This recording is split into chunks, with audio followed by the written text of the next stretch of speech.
I just prepped a bunch of veggies. Some carrots, I peeled them and cut them into chunks, along with some red onion that I cut into big wedges. And I'm basically just making a bed of veggies on a sheet pan. So I'm gonna drizzle some olive oil over the veggies first and add some salt and pepper. Very, very simple. I'll just stir the veggies together just to toss them in the oil. All right, those are set to go.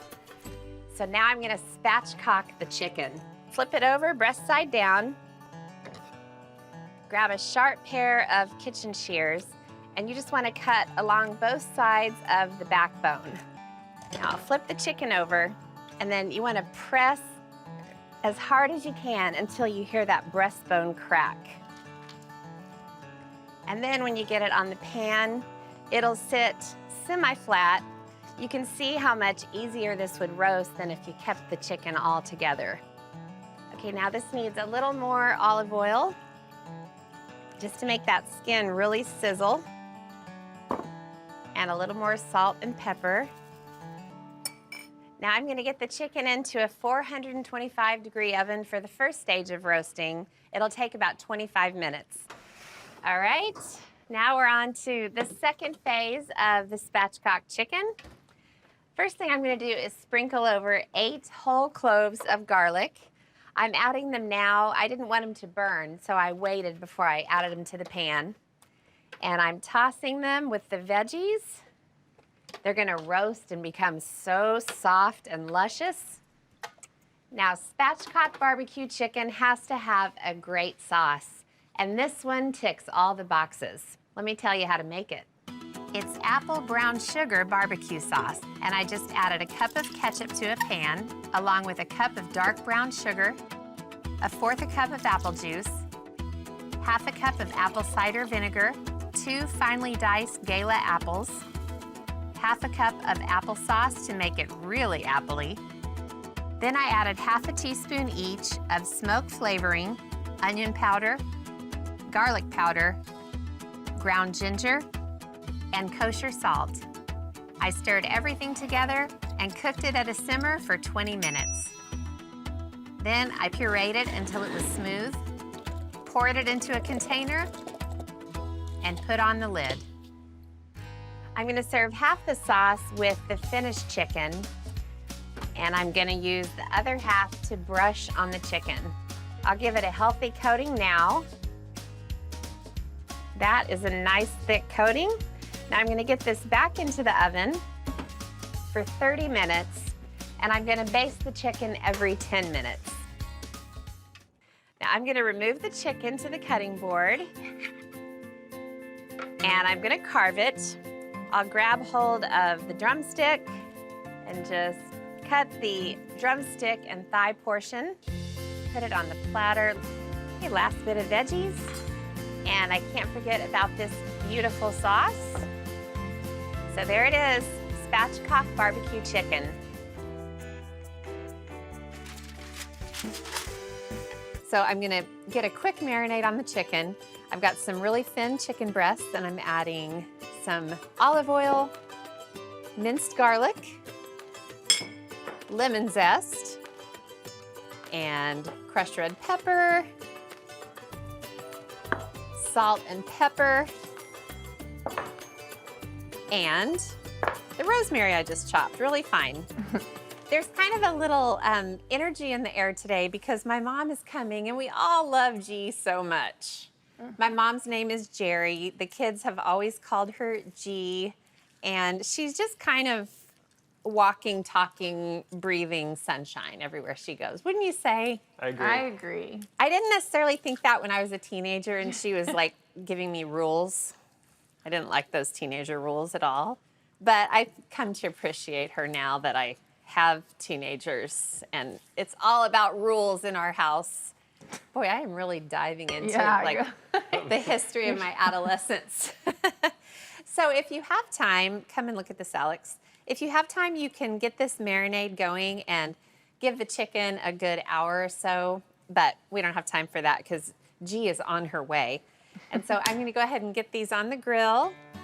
They've already got plenty of oil on them, so get them on one by one. G lives about an hour and 15 minutes away, so hopefully the timing works out. All right, I'm gonna babysit these chicken breasts, cook them for about 4 to 5 minutes per side, and then we'll keep moving forward with the mom lunch. The chicken is beautifully grilled, and I'm gonna just remove it to the board and let it cool while I make some other ingredients. Nothing like grilled chicken for a mom lunch. So I have a question. When are you guys gonna make me lunch? Huh? You don't give us a chance. Well, You're always the one cooking. fair point. For the lettuce wraps, I'm gonna make a really simple kind of bruschetta topping. And I've got some diced tomatoes, some finely diced onion. This is basically the tomato topping that you would put on top of grilled bread. Which, do you like bruschetta? Oh, yeah. Or bruschetta? I love bruschetta. It's one of my favorite things on earth. Chopped artichoke hearts from the jar or the can, either one. Lemon juice, olive oil. This is right up G's alley. It's also fresh. This is up G's alley. That is so true. Anytime G comes over, I just think, my mom's coming over. I'm so excited. I want my mom. Okay, added some salt and pepper and a little bit of crushed red pepper flakes. I just kind of leave these out on my stove. They never go into the drawer. And I'll give this a stir. Yum, yum. That is beautiful. Yeah, it's very simple, and you can add some fresh basil if you want, or just kind of, I like leaving it plain and holy. So I'll put this into a little dish. Things I love about my mom. She's nice to everyone. She's always got a smile on her face. Unless you get on her bad side. No, I'm just kidding. I don't think she has a bad side. I don't think so either. She speaks in sort of a sing-song voice. She does. It's like, hi, Ree. It's kind of, you know, intonation. She's always optimistic. She's a fun person to be around, unless you're a teenager. Okay, so I'm gonna move this board over here. So I'm actually gonna present the lettuce wraps on a board so everybody can dive in and make their own. So I'm gonna put the tomato and artichoke mixture on the board, and I'll show you what else is on there here in a second. And I've got a big old knife, and I'm gonna chop or dice the chicken. You can slice it really thin, but I kinda wanna get it into little bitty, kind of bite-sized bits. So give me a minute or two. I'm gonna chop up this chicken. Okay, so look at this board. I chopped the chicken and I put it on the board. I've got some Bib lettuce leaves, some Parmesan, a little dish of pesto, the tomato artichoke bruschetta topping, and basil leaves. So isn't this a beautiful presentation? So beautiful. Lovely. I've also got some balsamic glaze. So I'm gonna save this for G's arrival because I don't want to mess everything up, but just for you viewers at home, I'm gonna go ahead and show you how to serve. You can figure it out, it's very easy, but a little bit of chicken, a little bit of pesto on top of the chicken. Yum. Need another spoon here. A little bit of the bruschetta topping, and a little bit is a relative term. Little parm, some balsamic glaze. Oh, beautiful. And then, why not, a whole basil leaf. Wow. Oops. This is a great little spin on lettuce wraps. My mom loves flavors like this. She is going to absolutely love it. Unfortunately, this one is not gonna last until she gets here. Might as well go ahead and eat it.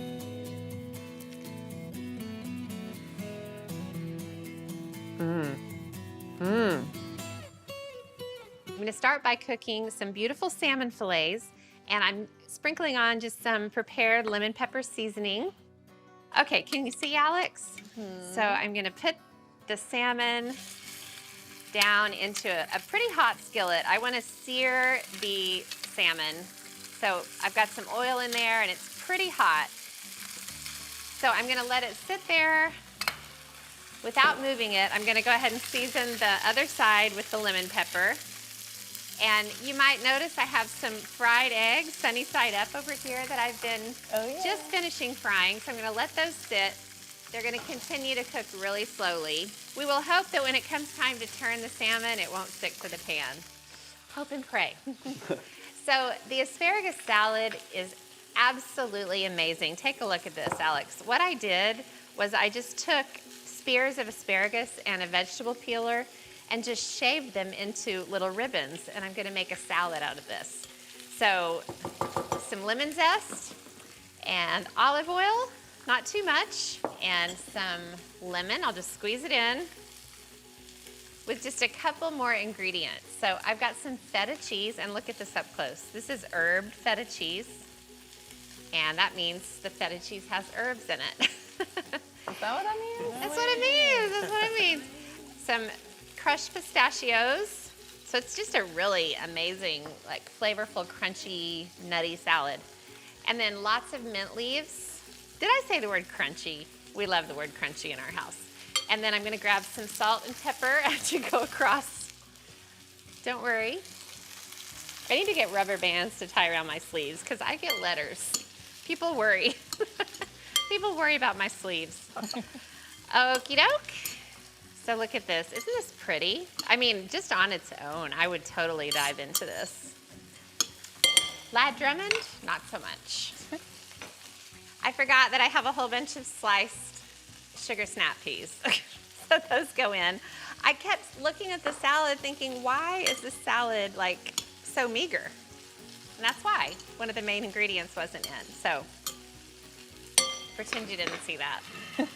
Okay, and then this goes on the platter. Ah, that's better. That's much, much better. Okay, and then spread it out. All right, how's that look so far? Amazing. Beautiful, right? And then I'm gonna grab a spatula. Got it? And let's see how these look. Let's see if they stick, if they stuck. That one, oh, that one didn't. It looks so good. All right, I'm gonna let the salmon finish cooking. It's gonna take about 2 to 3 minutes, and then we will finish off this beautiful dish. So here's what we do. I like it when salmon is just barely done. And then even when you take it out of the pan, it kind of keeps cooking. And then it doesn't get too dry, and it's just perfect by the time you get it to the table. Or the island, in this case. All right. Third piece and the fourth. And then prepare to be amazed. Ooh, I let these eggs get a little bit crispy around the edges, but I love that. So I just cooked these sunny side up, and how I do that is just put, oh no, except for that one. Oh shoot. Oh man, slippery. We'll just do 3 fried eggs. Yeah, how does that fine. sound? We're gonna leave that 4th one out because it's gonna mess things up for us. Okay, so this is how, I'm gonna eat this for lunch, but I just put them in a hot skillet with butter and let them kind of set, and then I turn the heat to low, and I literally just leave them there until the eggs are, the whites are cooked and the yolks are still really runny. So more pistachios go on, and then more mint leaves, which I think is part of the thing that's so beautiful about this. And then a squeeze of lemon, especially over the salmon. This looks great. Oh, I forgot. I thought something, I'm forgetting ingredients left and right. Balsamic glaze. And here's what I like to do. This is truly one of the best ingredients known to man. I'll just do it mostly over the salmon. Just kind of do a little crisscross. Lemony salmon and asparagus salad with 3 eggs. Make sure you don't do 4 because that would ruin the dish. It's exactly what it sounds like. It's a combination of a cheesesteak and a burger, and it's gonna be the most beautiful thing you've ever seen in your life. I started by adding some jarred cheese to a saucepan, and I'm gonna let it slowly heat up, and I'm gonna start making the cheesesteak ingredients on one griddle. So, gotta have veggies whenever you make any sort of cheesesteak. So I've got a combination of red bell pepper, sliced onions, and sliced mushrooms. And since this is a cheese steak, I'm gonna break out the steak seasoning again, and I'm just gonna sprinkle over the veggies and start cooking them. I'm gonna keep them in their own compartment because I'm gonna get the burgers ready. So I have 2 small balls of ground beef, and I'm gonna put them both on the griddle. And then basically I'm gonna smush these as thin as I can get them. Just go in one direction with the spatula and then turn and smush them in the other direction. You can also form them before you put them on the pan. It's probably a little bit easier that way, but I think it's exciting to kind of smush it with a spatula. Kind of looks like a peanut butter cookie. Oh, that's what I was just thinking. Where you cross-hatch it with a fork. Oh, I like that. All right. I'm gonna season the patties with a little steak seasoning. So there's a lot of flavor everywhere you turn with this recipe. I'm gonna let them go about 2 more minutes on the first side. It's the old smush and cook method. As soon as I flip them, I wanna really smush them flat again. Now I'm gonna take 2 pieces of provolone cheese. You can do cheddar, American, anything you want. And because the patties are so thin, they're gonna finish cooking like that. Okay, are you ready for this, Alex? I don't know if I'm ready. So I actually already grilled the bun with a little butter on the griddle before I started cooking everything else. So I've got some spicy mustard, making sure that's the bottom. Ooh. And I'm gonna spread a nice layer of the mustard. It smells so good in here, doesn't it? So good. And what the heck, I think I'll put mustard on the top too. I love mustard. I am in a mustard period of my life. My door of my fridge has about 7 different mustards. I just love it. Okay, so here's where the fun really begins. You come and watch this, Alex. So we're gonna get one patty and put it on top of the other patty. And then pick it up and just kind of do the obligatory shake. And then put it straight on the bun. Wow. And then come the veggies. And I want basically as much veggies in weight as the meat itself. We'll put this big honkin' sandwich on this pretty floral, feminine plate. So elegant. I know you're excited for the cheese sauce moment. I can't wait. So you ready? Oh my gosh. I think more? More. Really? Are you sure? Over here. Okay, well, you know, I don't like to go overboard with cheese. Just kidding. All right, and then of course, oops, the lid goes on. Oh my gosh. It's not a burger, it's a cheesesteak burger. So I started with a little bit of mayonnaise, an egg. I'm gonna add some Dijon mustard, a good old spoonful. So I'm using Old Bay seasoning, about a teaspoon. And then I'm gonna do sort of a heaping cup of panko crumbs. This is sort of the filler for the salmon. And then I drained the 2 cans of salmon, and then I'll squeeze in half a lemon. And to help with the flavor, I'm gonna add a whole bunch of sliced green onions. And I think that's it. Oh, pepper. Gotta have pepper. Gotta have pepper. Okay, now I'm gonna smush all this together. Okay, so this is the mixture. You wanna come in close and look? It's kind of like just salmon salad at this point, except for the egg. So I'm gonna divide this into quarters, and I'm gonna form them just like I would a burger for Uncle Lad. I've got a skillet that's kind of hot already. I've got some olive oil in there. So as I form them, I'm just gonna put them straight in. Okay, so they're frying away. I'm gonna kind of flatten them out. Some are bigger than others. They are not uniform by any means. So I'm gonna let these cook on the first side. Now I'm gonna flip them. So Stu, you wanna come in here and watch this? Just in case it's really pretty. Ready? Ooh, Oh, that I was pretty. like it. They're so golden and luscious. Oh my gosh, they kind of look like burgers. Wow, how about that? Now they're pretty delicate. And of course, I can't leave well enough alone. I have to have a really delicious mayo to put on the buns for the burgers. So I've got the mayo. I'm gonna add some capers and more lemon, plenty of pepper.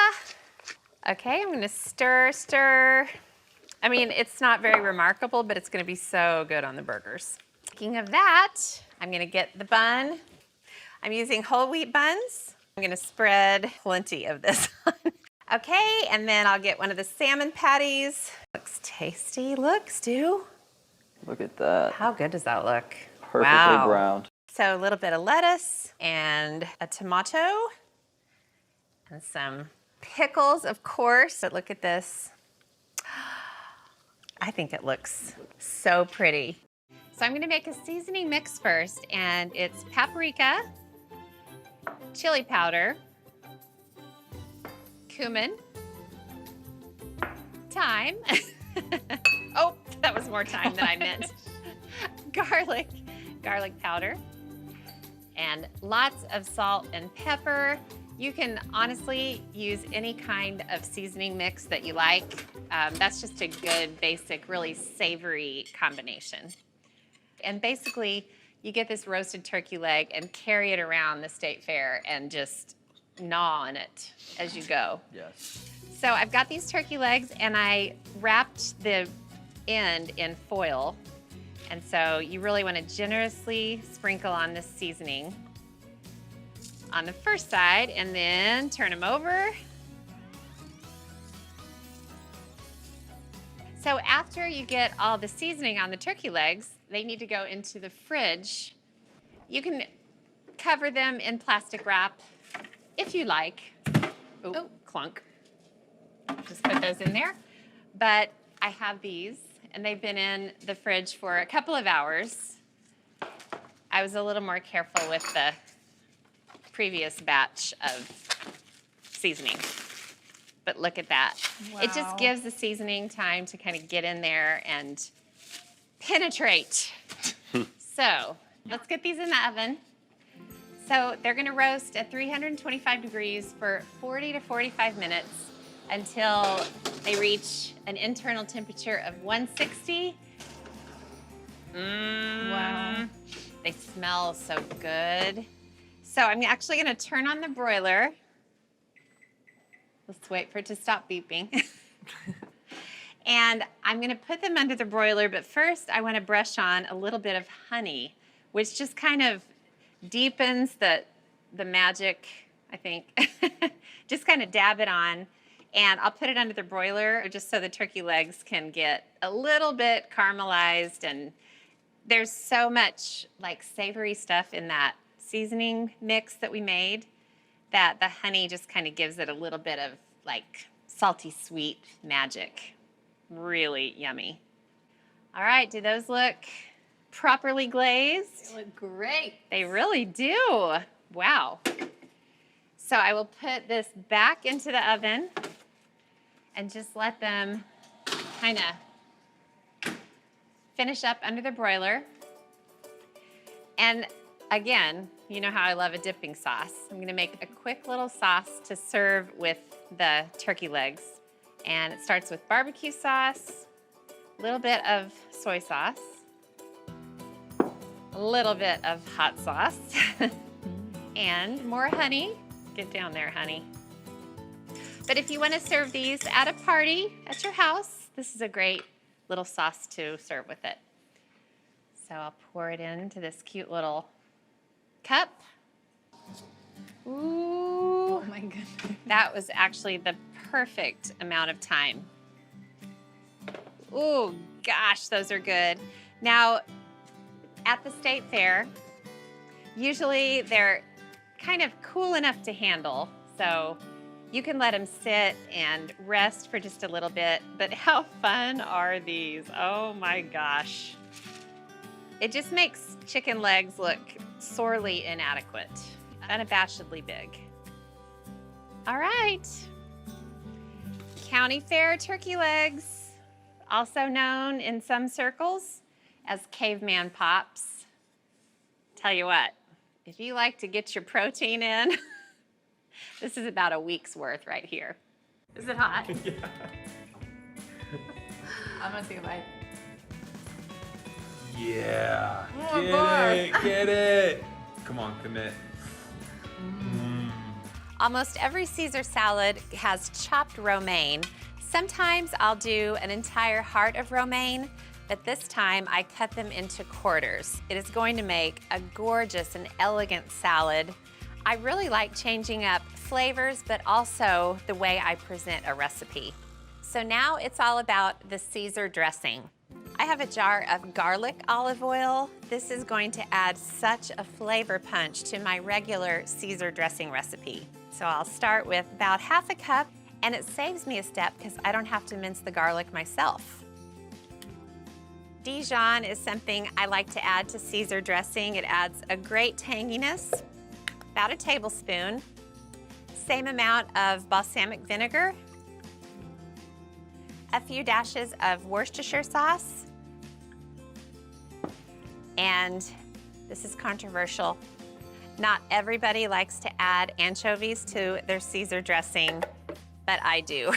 It's very subtle, it's not fishy. I'm adding about 4 fillets. And then I've got a lemon, and I'm gonna add about half of the juice. Okay, now some salt and pepper. And then I'm gonna mix it up before I add the next ingredient.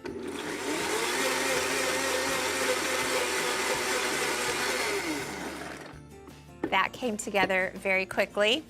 I'm gonna add some grated Parmesan. The texture of Parmesan cheese in Caesar dressing is so nice. Okay, this dressing is just the right consistency.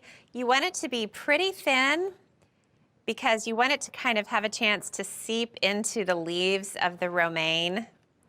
It's just lovely. And I like that you don't have to toss it. It's nice to just pour them down these strips of romaine lettuce. And I'm gonna cover the top of this salad with beautiful cooked shrimp. These are about 16 to 20 count, which means there are 16 to 20 shrimp per pound. But you can use whatever shrimp you have.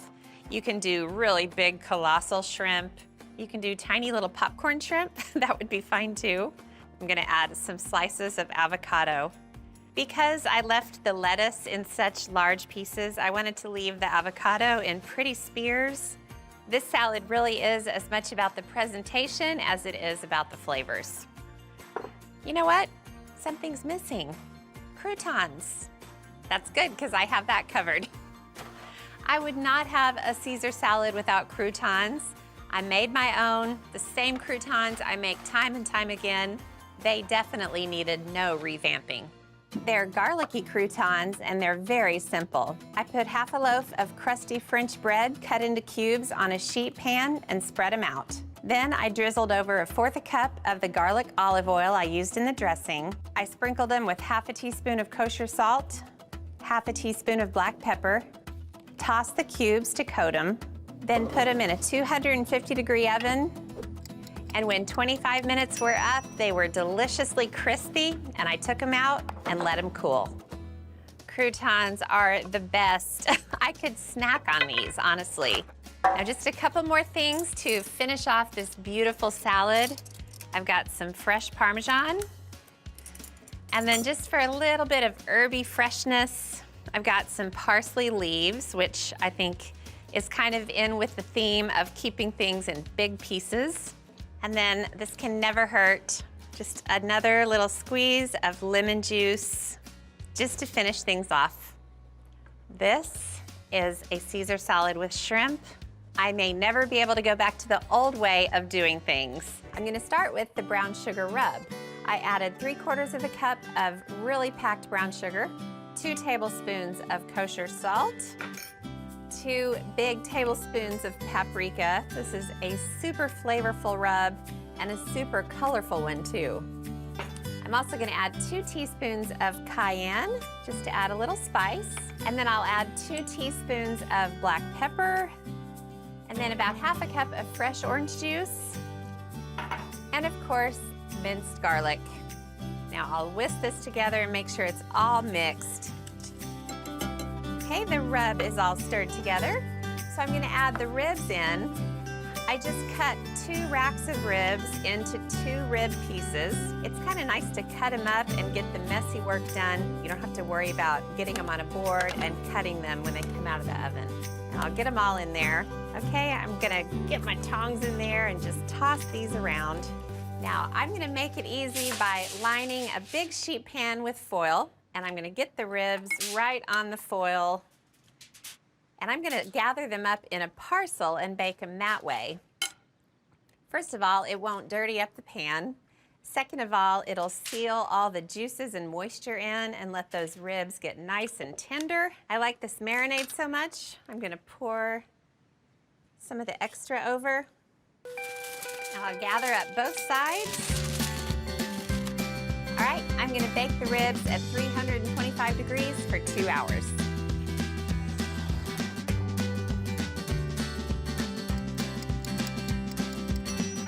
The ribs are just about ready, and I'm gonna make the pineapple relish to go over the top. I'm using fresh pineapple. I'll put that into a bowl with some beautiful red onion, and then of course some fresh jalapeno. I've got some fresh cilantro. Now I've got a lime, which is always essential for any kind of salsa or relish. I'm gonna start by zesting in some of the zest. That should be good. And then I'll squeeze in the juice. I think I'll go in with all of it. I'm gonna add a little bit of honey. Anytime I make pineapple relish or salsa, I always kind of wish it were a little bit sweeter. That's where the honey comes in. Then just a little bit of chili powder, a little bit of salt.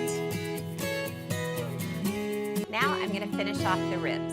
I'll take them out of the oven and put them on the cooktop while I crank up the broiler. Meantime, I'll open the foil pack, and oh, that smell is so wonderful.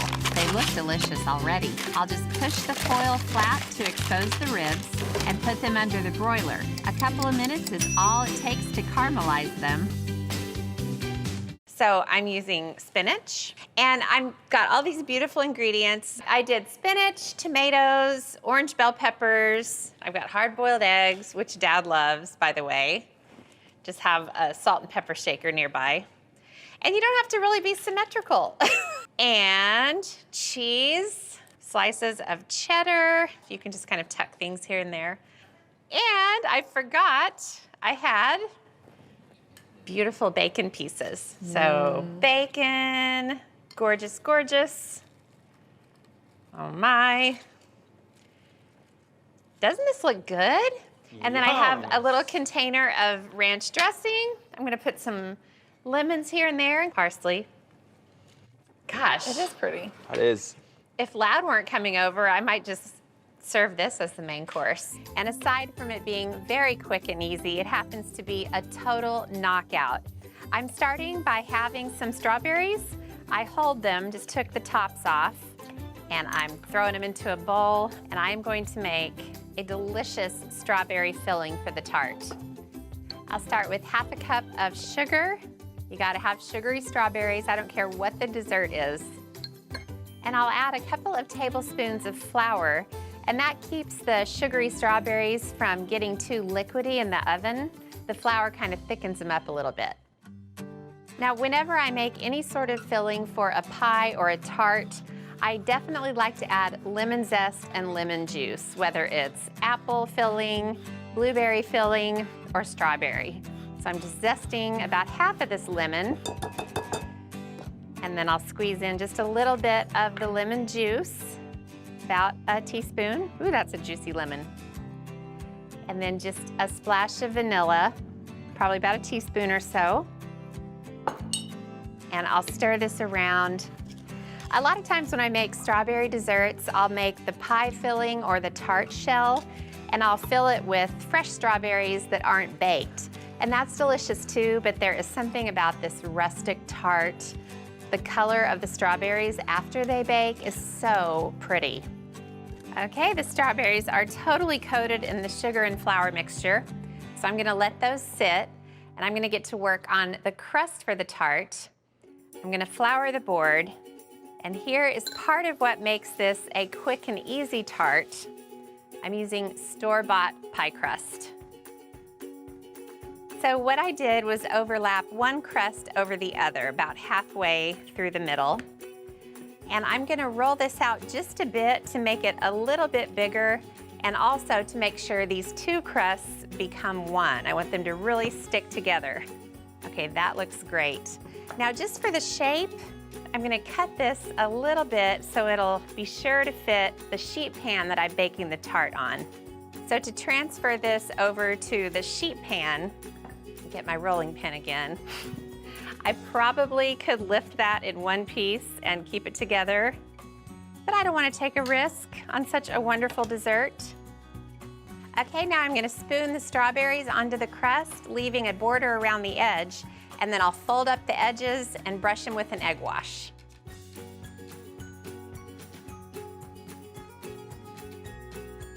Now I'm going to put it into a 400-degree oven and bake it for 30 minutes, rotating the pan halfway through.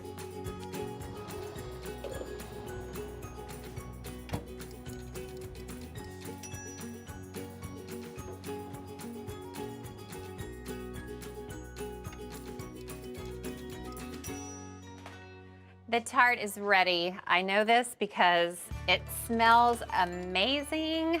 Ooh, my gosh, it's so pretty. The crust is so golden. It has a little sheen from the egg wash. Now the strawberries look beautiful, but I'm about to make them a little bit prettier by glossing them up a little bit. And I like to use apricot preserves for that. I actually put some apricot preserves in a saucepan and warmed it up with just a splash of water, and it creates this beautiful glossy surface on these strawberries. Oh, it looks great. Now I whipped some cream, just a cup of heavy cream with a teaspoon of sugar, and I've got a pretty platter to put it on once it cools. It is gorgeous and glossy, so elegant, but so rustic. Just the thing for an outdoor party.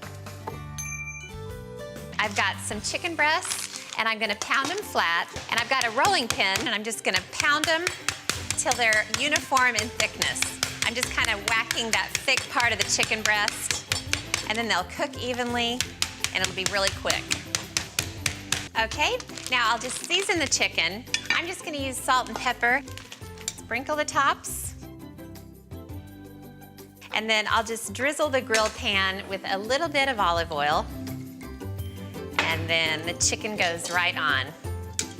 And I'll let this cook while I get the rest of the salad ingredients ready. Sprinkle the tops with salt and pepper. Okay, great. Now I've got some celery. I dug into the center of the celery and got the nice tender stalks in the middle, and I'm just cutting them into really thin strips. Just turn them over and just dice them up really fine. Okay, celery's all chopped up to handle. I grilled the corn, but not really long enough to cook it. I still wanted it to be really crunchy, but I wanted to get some nice color on the outside. And I'm just gonna slice the kernels right off. I can tell that it's really crunchy because I hear it coming off the cob. All right, now I'm gonna rotate the chicken. I'm not gonna turn it, I'm just gonna rotate it 45 degrees because I wanna make sure they get really nice grill marks. Just looks extra pretty that way. Now, I'll get the veggies in the bowl, and then I also have some really finely diced red onion.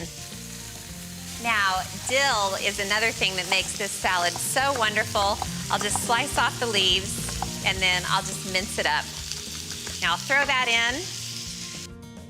Okay, the chicken is done, so I'll just take it off the board and let it cool for a minute, and then I'll start throwing the salad together. This will give me time to tell you about the dressing for the salad. It is good. It's mayonnaise, then some sour cream, crumbled feta, a little lemon juice, half and half, a pinch of sugar, salt and pepper, and then just a shake, and it's done. Okay, got that all sliced up. Now the chicken goes right into the bowl with all the other stuff. And then I'll just drizzle on about half the dressing to start with. Right before I serve this salad, I'm gonna toss in some fresh blueberries. They just completely make the whole thing. Okay, so I started by boiling some small yellow potatoes until they were just starting to get tender. And then I cut them in half. So they've already started cooking. We don't have to worry about grilling them from the raw state. And then I'm gonna sprinkle in plenty of salt. If there's one thing this group knows, we gotta have salt on our potatoes. And pepper. Okay, so I'm gonna keep tossing these until the potatoes are totally coated, and then I'm gonna throw them on the grill pan, grill them till they're nice and brown, and then take them off the pan. See you on the other side. Someone hit fast forward. All right, this is looking yummy. Those look good. Yeah. I would just eat those how they are. Yeah, that's true. I think they're grilled enough. You think? Yeah. Okay. Last one, man down. All right, Alex, look at the grilled potatoes. And you can imagine if you use like an outdoor grill, they can really get some great color on them. I kind of stopped short and I stuck with the golden brown type of grill marks. So I'm gonna make the dressing for the grilled potato salad, and the whole point is you wanna make the dressing and toss the potatoes while they are still nice and hot. So it's a creamy dressing, and it starts with mayonnaise and sour cream. And then I've got some buttermilk and a whole bunch of yummy things to add. Claire, are you having fun yet? Yes, so much fun. So Worcestershire, now you're gonna know how to make grilled potato salad for all those parties you're gonna go to this summer. Exactly. That would be perfect. Some vinegar and some hot sauce. And then in the herb realm, I've got some fresh dill and a bunch of chopped fresh chives. I love herby creamy dressings. Enter ranch. I love ranch dressing. I love it more and more ever since I've had my teenage boys. Ree Drummond, my son, in case you didn't know who my son was, dips his steak in ranch, believe it or not. Thanks ranch on everything. Oh, there's no lid for the... He dips everything in ranch. That's okay, you know what? There's no lid for the mason jar, but I'm just gonna use a fork. That's what I intended to do anyway, so it's all good. I had this planned all along. Okay, so look out. This is pretty much kind of a creamy, spicy ranch. Really delicious. Okay, and yep, I didn't forget to add anything. What a miracle. Okay, so the other thing about the potato salad is that I'm gonna use cool veggies. So I'm gonna add some chopped onions and some chopped red bell pepper. And the star of the show, it even overshadows the potatoes, chopped bacon. And then I'll sort of give it a little toss. And then you just take the dressing and pour it over. And I usually stop short and kind of add about 3/4 of the dressing until I toss everything together, and then I can kind of judge if it needs more or not. So just toss away. How yummy is this? Actually, that's really good. I think potato salads, this is controversial, so don't tell anyone I said this. I think they're kind of mediocre a lot of the time, don't you think? Yeah. I mean, good potato salad is wonderful, but it just can be so plain. So not only is the dressing delicious, but those grill marks on the potatoes add such amazing flavor. Okay, so then a little more herbs. I think that was the perfect amount of dressing. This is gorgeous, guys. Now the key is to make this early in the day or the day before you need it, and then cover it and pop it in the fridge and let it cool with all the dressing. I'm telling you what, this potato salad is gonna change your life. I grilled 2 ears of corn, and I just finished slicing the kernels off of the second ear, and I'm gonna get the kernels into a bowl. So that's the corn, and now I'll make the dip base, which is really creamy, rich, and flavorful. I'm using a little food processor, and I have some cream cheese along with sour cream. See if I can fit this into this little food processor. And some lime juice, just to give it some zip and interest. And 3 different spices, some cumin, not too much of anything, paprika, and cayenne, which is really nice. It gives the corn dip some nice spice. I'm also gonna add some hot sauce, which adds heat, but it also gives it some extra flavor. Salt and pepper, of course, and a pile of green onions. Talk about flavor. And then I'll get the lid on and mix this together, and then I have some more things to add. So far, so good. Now I'm really gonna up the game here. I have 3 different cheeses.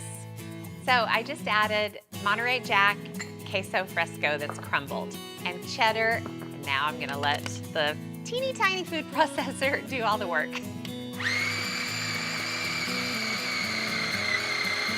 Okay, I think that looks great.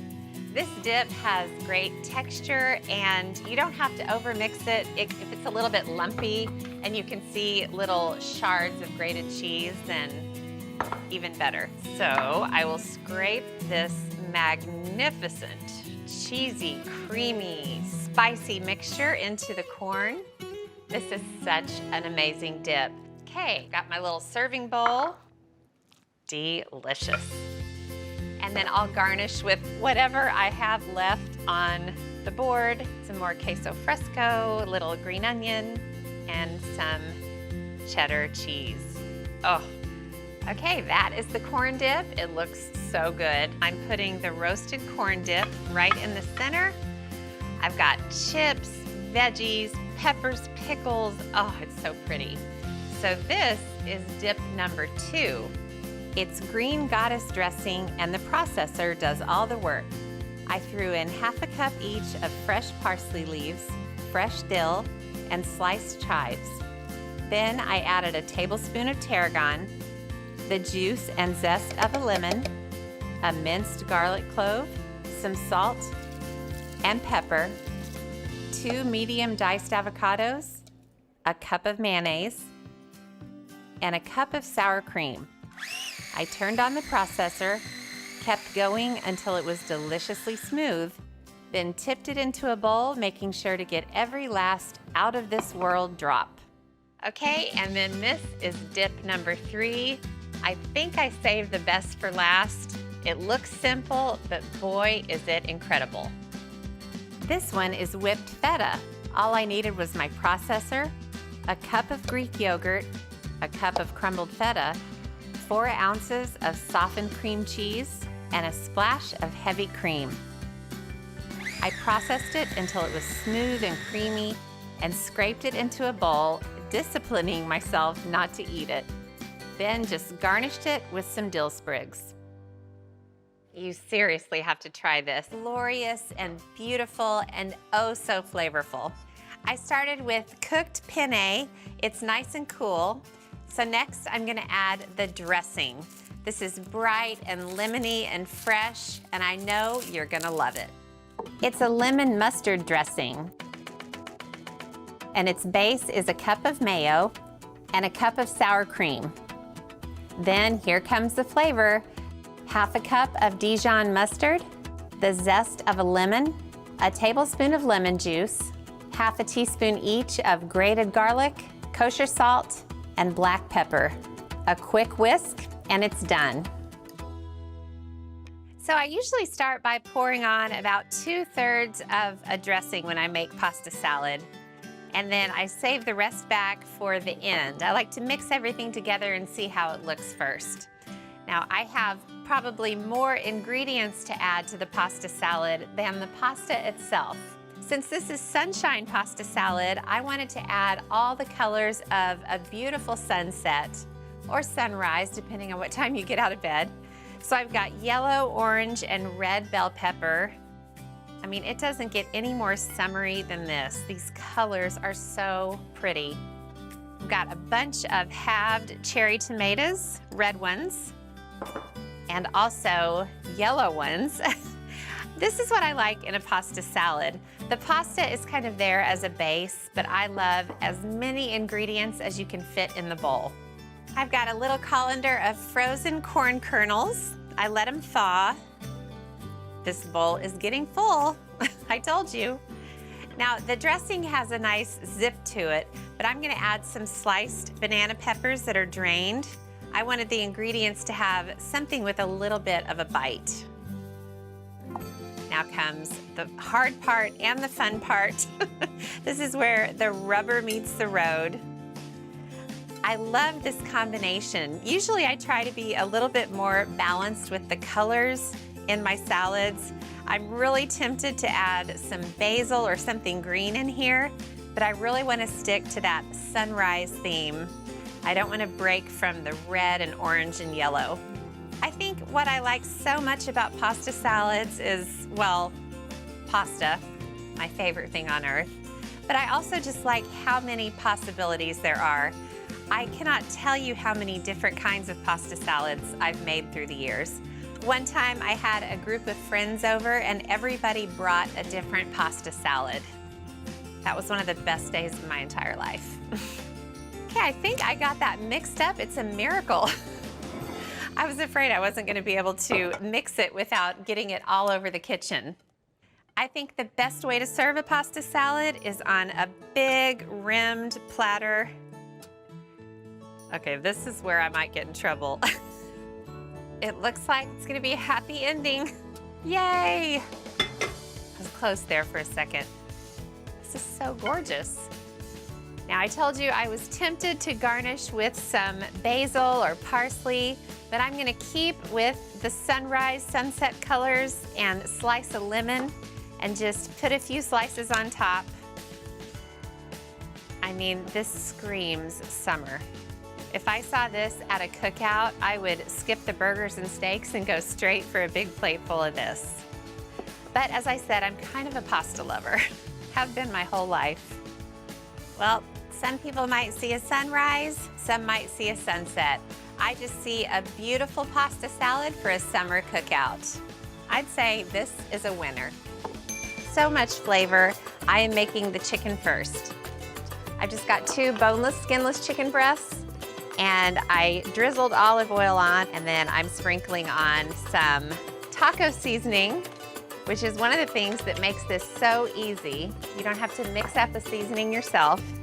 And then just a little bit of salt. Make sure the chicken is well seasoned. So I'm gonna put them right onto a grill pan, and I need to cook the chicken about 5 minutes per side until it's totally done. All right, I'm gonna let the chicken rest. And I'm gonna move over to the quinoa. This is a chicken quinoa bowl after all. Now I cooked some red quinoa and I just used the package instructions. So I'm gonna zip it up with a little bit of lime juice and then some lime zest, a little bit of salt, and some chopped cilantro. Quinoa is so delicious, and you can use it in place of rice in things like the chicken bowl that I'm making. Now I'm gonna let it sit for 5 minutes. It is time to assemble. The first thing I'll do is add the quinoa, which makes perfect sense. I'll slice the chicken breast and just arrange it kind of around the edge of the bowl. And that's gonna leave room for lots of other good stuff, including this amazing salsa. It's easy roasted corn salsa. I threw ½ a cup of thawed frozen roasted corn kernels into a bowl with a ¼ cup of diced red onion, a 2-ounce jar of drained pimentos, and ½ a cup of halved cherry tomatoes. Then I added the juice of a lime, a tablespoon of chopped cilantro, a pinch of salt, and gave it a toss. This salsa is so pretty. It's actually more like a corn salad, to be honest. And I am being generous with it in this bowl. I've got some sliced avocado, some queso fresco, a dollop of sour cream, a squeeze of lime, and And then I like to put a couple of lime wedges on the edge of the bowl. Some hot sauce, of course. Perfection. The only thing that'll make it better is a sprinkling of cilantro. That is one beautiful chicken quinoa bowl. Now I'm gonna build another one just like it. Steaks and French fries are way up there on the list of foods the Drummond family loves, but I'm gonna amp that up by making flank steak with herb sauce and 3-cheese waffle hash browns.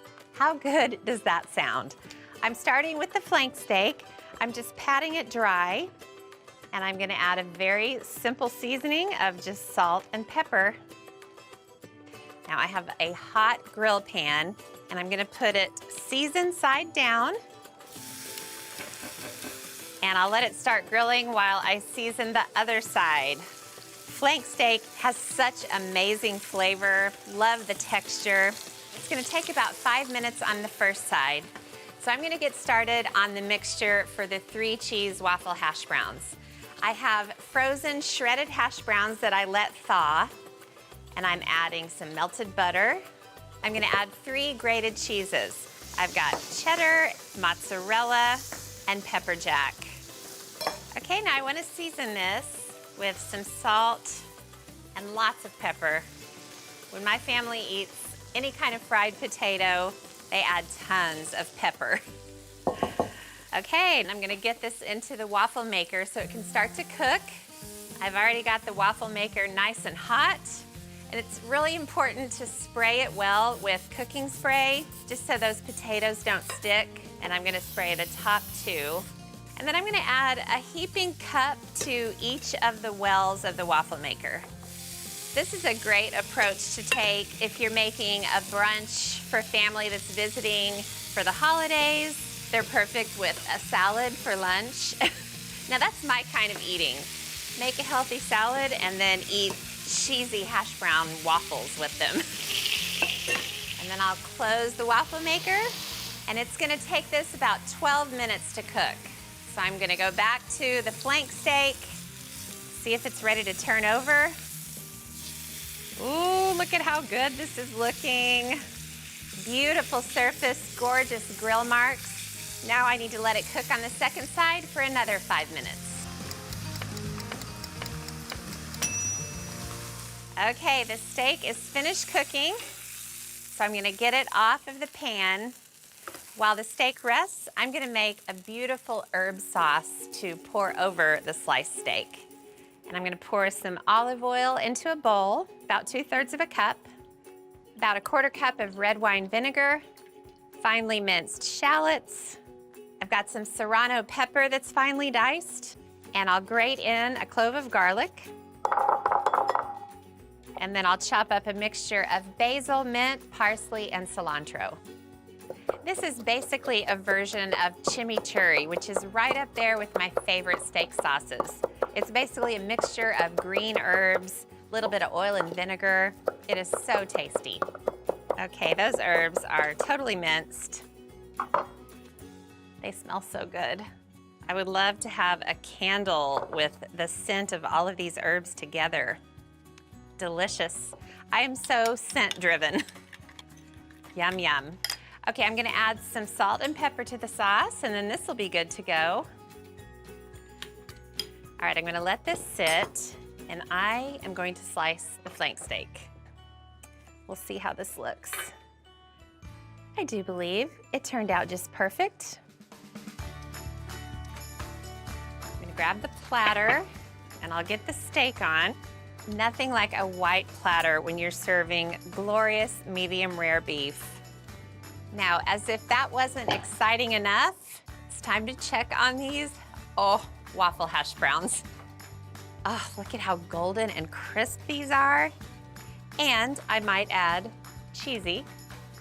Okay, I'm just gonna kind of overlap them one by one. They're nice and hot. Now for the herb sauce. This is so pretty. And I'm just gonna spoon it in a line on the beef. The garlic in this sauce adds really big flavor, and the herbs are so fresh. And then I'll put the rest of it in a little dish on the side. Well, I am almost speechless. This is so pretty. Flank steak with herb sauce, 3 cheese waffle hash browns. This is a new favorite in our house. I'd say I've definitely raised the stakes. And now I'm gonna fry up some bacon. This is one of the reasons this is a kid-friendly pasta salad. I've never met a kid that argued with bacon. I'll put in about 8 slices or so. I'm gonna cook the bacon until it's just beyond the chewy stage, just so it's slightly crisp. Okay, now I'm gonna get started on the dressing. I'll start with half a cup of mayonnaise, and then I'll add a half a cup of milk, and then just plain white vinegar. I'll add about 3 tablespoons. So I'll whisk this together. Yeah, that looks just right. You don't want it to be too thick. You want it to be nice and pourable so it'll coat all the pasta. Now I'll add some salt and plenty of black pepper. Give it a stir. And that's the dressing. Simple as that. Okay, and with that, the bacon is done. Don't want it to get too crisp. I'm gonna drain it on a paper towel so the pasta salad won't be too greasy. All right, now let that cool for a minute. Now I'm gonna throw together the salad. I'll just put the cheese in. I've got about a half a pound of mild cheddar cheese, very palatable for all kids, and the lovely yellow and red tomatoes. I've got about 10 ounces of tomatoes, give or take. And now the bacon is cool. I'm just gonna give it a rough chop. There's almost more extras than there is pasta in the pasta salad. Then for a little flavor, I've got 3 green onions. Yummy. Now I'll just pour in the dressing.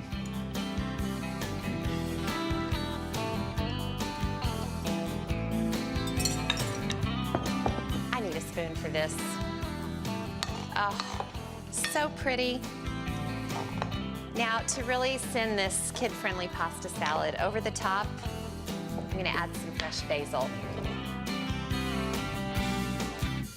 This is just perfect. It's got the right amount of bacon, the right amount of cheese. A lot of people say, you know, I love steak, but I don't want to eat steak and potatoes every night. I always direct them to the big steak salad. It's one of my favorite beef recipes. It's pretty much a huge salad with a big juicy steak on top, and then another thing on top, and I'll wait before I tell you about that. It's a pretty decadent dish. I've got 2 ribeye steaks, putting them in a plastic bag, and I'm gonna let them sit for just a short amount of time in this delicious marinade. It's an Asian-influenced marinade. The first ingredient is canola oil, red wine vinegar, and also balsamic vinegar, some Worcestershire sauce, soy sauce, and then for some zip, a couple of tablespoons of fresh lime juice, a little sugar for a hint of sweetness, garlic, some minced fresh ginger, hot chili oil, salt, and black pepper. Believe me, it's good.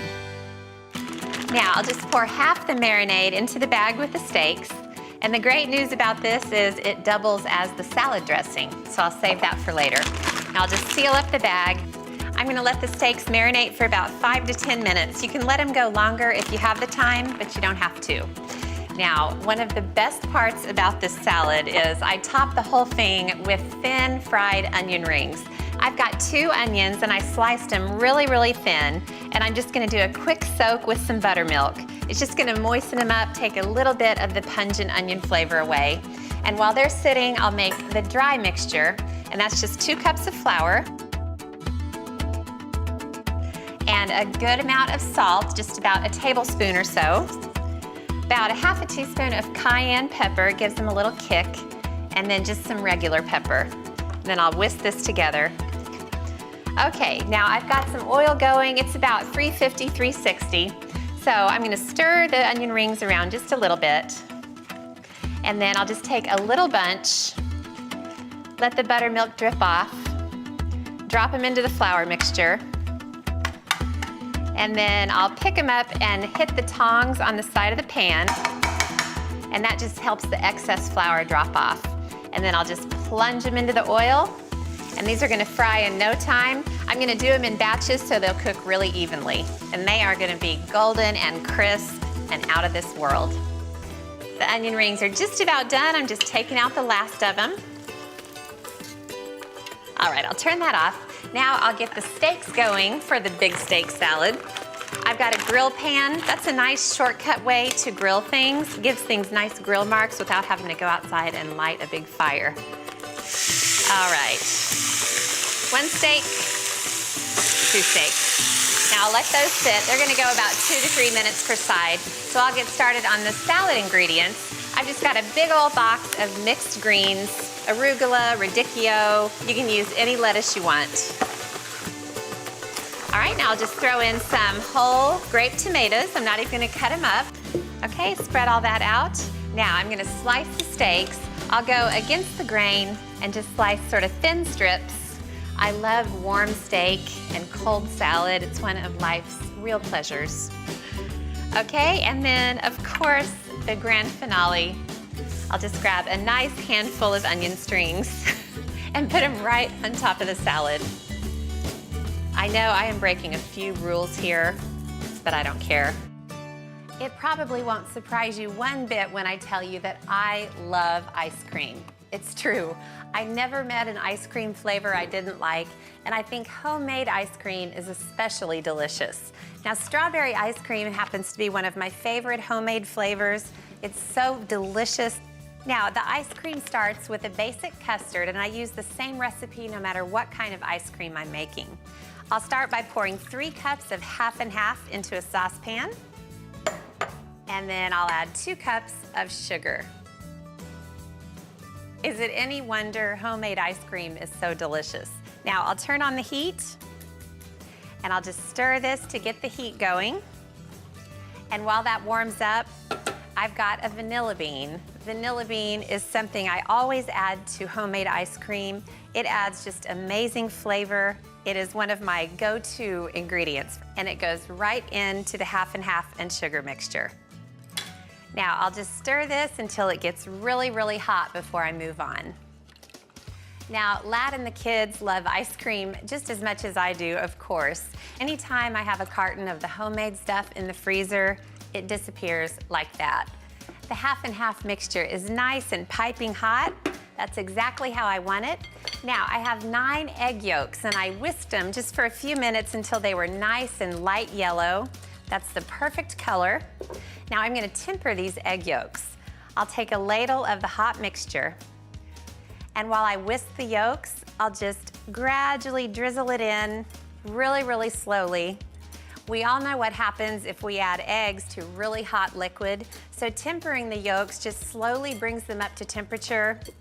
The bowl feels warm, and that's perfect. So now I can just pour it right in without any fear. Nobody should make ice cream with fear. Now I'm just gonna slowly cook this for a few minutes. So when it's thick enough to coat the spoon, it's done. Then it just gets poured through a fine mesh strainer into a pitcher. And this is where things get even better. 3 cups of heavy cream. It just gets added to the custard and stirred in. And that's the custard all done. Now it just needs to go into the fridge for a couple of hours. Now I've got to turn this into strawberry ice cream, and I'll do that by making a strawberry puree.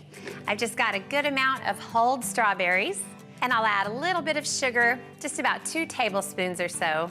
The custard is pretty sweet, so the strawberries don't need much. Now I'll just get the lid on, let the blender go. What a gorgeous sight. That should be good. I mean, the blender is just bright reddish pink, and just wait till you see what it does to this gorgeous custard. I'll just pour it in and swirl it around. I love it when it looks like a pink and yellow marble.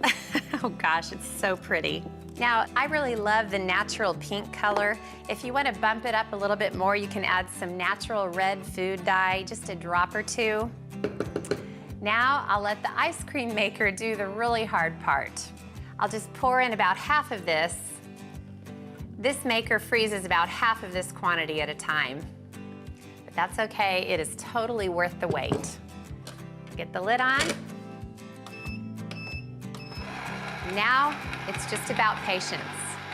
My machine takes about an hour to turn the custard into ice cream. Then it's just a matter of getting it into a freezer-safe container, covering it, and putting it into the freezer for a few hours until it's frozen. Then I just get the second half of the ice cream into the machine to freeze, and when it's done its hour, it also goes into the container. Then the lid goes on, and it goes into the freezer with the other batch.